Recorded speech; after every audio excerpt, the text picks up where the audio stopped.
आज से 10 साल पहले की बात है। बिलाल को मुझसे मोहब्बत हो गई। बिलाल का ताल्लुक मेरी फूफो के ससुराल से था। वो अक्सर फूफो के साथ हमारे घर आया करता था और मुझे मोहब्बत भरी निगाहों से देखता रहता था। एक दफ़ा जब वो फूफो के साथ हमारे घर आया तो मैंने अपनी भाभी से बात की कि बिलाल मुझे अजीब नज़रों से देखता है। मेरी भाभी ने जब ये बात बिलाल से की तो उसने जवाब दिया कि फातिमा यानी मैं उसे बहुत ज़्यादा प्यारी लगती हूँ और उसकी नज़र मुझसे हटती ही नहीं है और उसे मुझसे सच्चे वाला इश्क हो गया है। मेरी भाभी ने जब ये सब मुझे बताया तो मुझे बहुत गुस्सा आया, लेकिन मैं खामोश हो गई। 5 महीनों के बाद वो दोबारा मेरी फूफो के साथ हमारे घर आया। तब मेरी बड़ी बहन की शादी थी और पूरी शादी में बस वो मुझसे ही देखता रहता था। शादी खत्म होने के बाद मैं और मेरी फूफो की बेटी आयशा छत पर बातें कर रही थी कि वो हमारे पीछे छत पर आ गया और उसने छत पर आते ही मेरा हाथ पकड़ लिया। मुझे उसकी इस हरकत पर बहुत ज़्यादा गुस्सा आया तो मैंने गुस्से में आकर उसे एक रख कर थप्पड़ दे मारा। उसने मेरा हाथ छोड़ते हुए कहा कि वो मुझसे बेइंतहा मोहब्बत करता है और उसने कहा कि वो अभी तो वापस अपने घर जा रहा है, लेकिन वो बहुत जल्द अपने वालिदैन के साथ हमारे घर वापस आएगा ताकि वो मेरे वालिदैन से रिश्ते की बात कर सके। मैंने उसे गुस्से में आकर कहा कि मैं तुम जैसे आवारा लड़के के साथ कभी भी शादी नहीं करूंगी। उस वक्त मेरे साथ मेरी वही फूफो की बेटी आयशा थी जिस फूफो के साथ वो हमारे घर आया हुआ था और आयशा उसे बचपन से जानती थी। उसने मुझे बिलाल के बारे में बता रखा था कि बिलाल अच्छा लड़का नहीं है, बल्कि वो आवारा होने के साथ साथ नशा भी करता है। आए रोज किसी न किसी से लड़ाई झगड़ा करके जेल में पहुंचा होता है। तो ऐसे इंसान से मैं कैसे शादी या मोहब्बत कर सकती हूँ। पूरा 1 साल गुजर गया, लेकिन वो हमारे यहाँ अपने वालिदैन को नहीं लेकर आया और ना ही मुझे इंतज़ार था। फिर एक दिन भाभी ने मुझे फ़ोन दिया और मुझे कहा कि बात करो। मैंने हेलो किया तो बिलाल फ़ोन पर था। वो दिन मेरी सालगिरह का दिन था। न जाने पता नहीं उसे कैसे पता चला, उसने बहुत अच्छे अंदाज में मुझे सालगिरह की मुबारकबाद दी।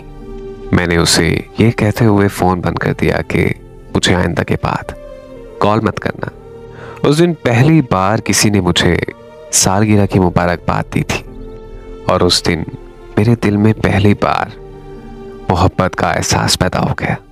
कुछ दिन बाद उसकी दोबारा मुझे कॉल आई तो मैंने उससे अच्छे तरीके से बात की, क्योंकि मुझे भी उससे मोहब्बत हो गई थी।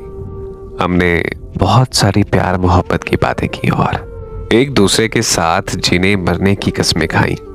उसने मुझे कहा कि वो सुबह अपने वालिदैन के साथ मेरे घर मेरा रिश्ता मांगने के लिए आ रहे हैं। पूरी रात बेकरारी में मुझे नींद नहीं आई कि वो सुबह आ रहे हैं। अगले दिन मैं सुबह से लेकर शाम तक दरवाजे की तरफ देखती रही, लेकिन वो नहीं आया।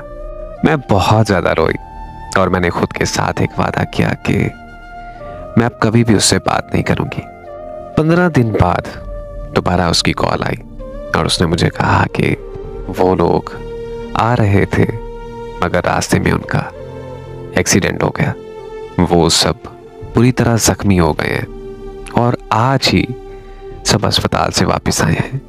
उसने मुझसे माफ़ी मांगते हुए कहा कि वो जल्द ही अपने वालिदैन को लेकर हमारे घर आएगा। उसकी ये बातें सुनकर मुझे बहुत ज़्यादा शर्मिंदगी हुई कि मैं उसके बारे में कितना ज़्यादा गलत सोच रही थी। फिर हम दोनों में सब कुछ ठीक ठाक चल रहा था। मेरी एक और फूफो थी जो अपने बेटे अली के लिए मेरा रिश्ता मांगने के लिए मेरे घर आई। मेरे अब्बू ने मेरी फूफो से कहा कि अभी हम आपको सोच कर बताएंगे।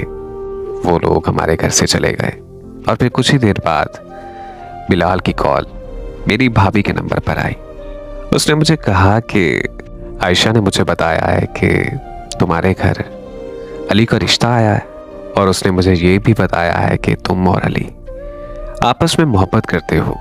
और मैंने जब अली को कॉल की तो अली ने भी मुझे यही कहा कि वो तुमसे मोहब्बत करता है। हाँ, मैं और फातिमा एक दूसरे से मोहब्बत करते हैं और बहुत जल्द शादी भी करने जा रहे हैं। ये बातें सुनकर मुझे कुछ समझ नहीं आया कि आयशा और अली ऐसी बातें क्यों कर रहे हैं, लेकिन मैंने बिलाल को समझाया कि ऐसा कुछ भी नहीं है। मेरी तो कभी अली से बात भी नहीं हुई। बिलाल ने मेरी बात पर यकीन कर लिया और उसने मुझे कहा कि वो मुझे किसी और का नहीं होने देगा। तो मैंने उसे कहा कि तुम अपने वालिदैन को लेकर हमारे घर आओ और हमारे घर आकर मेरा रिश्ता मांगो। तो फिर उसने मुझे बताया कि मेरी अम्मी नहीं मान रही क्योंकि एक्सीडेंट के बाद वो तुम्हें मनहूस मानती हैं, लेकिन उसने मुझसे वादा किया कि वो जल्द ही अपनी माँ को मना लेगा। और फिर मेरे वालिदैन ने अली से रिश्ते के लिए मेरी फूफो को हाँ कर दी। मैंने अपने अब्बू से कहा कि मुझे अली नहीं बल्कि बिलाल पसंद है। मेरी ये बात सुनते ही मुझे मेरे अब्बू ने और मेरे भाइयों ने बड़ी ही बेदर्दी से मारा। जब ये बात बिलाल को पता चली तो वो हमारे घर आया और खूब उसने लड़ाई झगड़ा किया। उसके पास पिस्तौल थी और लड़ाई करते हुए उससे गोली चल गई। वो गोली मेरे छोटे भाई के पांव पर लगी और वो जख्मी हो गया। मैं बिलाल के पांव पड़ गई कि प्लीज़ यहाँ से चले जाओ। वो मेरी बात मानकर वापस चला गया, लेकिन उसने मुझे कहा कि मैं तुम्हें वापस लेने ज़रूर आऊँगा। मेरे अब्बू ने बिलाल पर पुलिस केस कर दिया और उसे 1 साल की सज़ा हो गई। और उसके बाद मेरे घर वालों ने मेरी शादी ज़बरदस्ती अली के साथ कर दी। अली ने पहली रात मुझे जानवरों की तरह मारा क्योंकि उसे मुझ पर गुस्सा था कि मैं बिलाल से मोहब्बत क्यों करती थी। मेरे साथ जो भी हो रहा था उसकी जिम्मेदार सिर्फ और सिर्फ मेरी फूफो की बेटी आयशा थी। वो बिलाल से मोहब्बत करती थी, लेकिन जब उसे पता चला कि बिलाल उससे शादी करने जा रहा है तो उसने अली के साथ मिलकर प्लान किया कि और अली ने अपनी अम्मी को हमारी तरफ रिश्ते के लिए भेज दिया।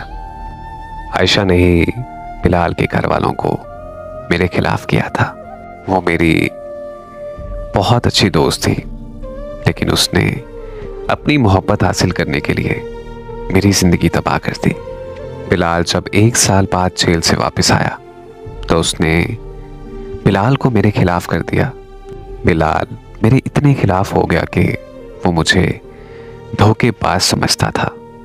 आज 4 साल हो गए हैं मेरी शादी को और मेरा शौहर मुझे हर रोज मारता है। बिलाल और मेरे घर वाले मुझसे शदीद नफरत करते हैं। बिलाल ने आयशा से मंगनी कर ली और अब वो बहुत जल्द शादी करने वाले हैं। आयशा ने मेरी जिंदगी तबाह करके अपनी दुनिया आबाद कर ली। आज बस मैं सिर्फ एक ही बात सोचती हूँ कि मेरा कसूर क्या था।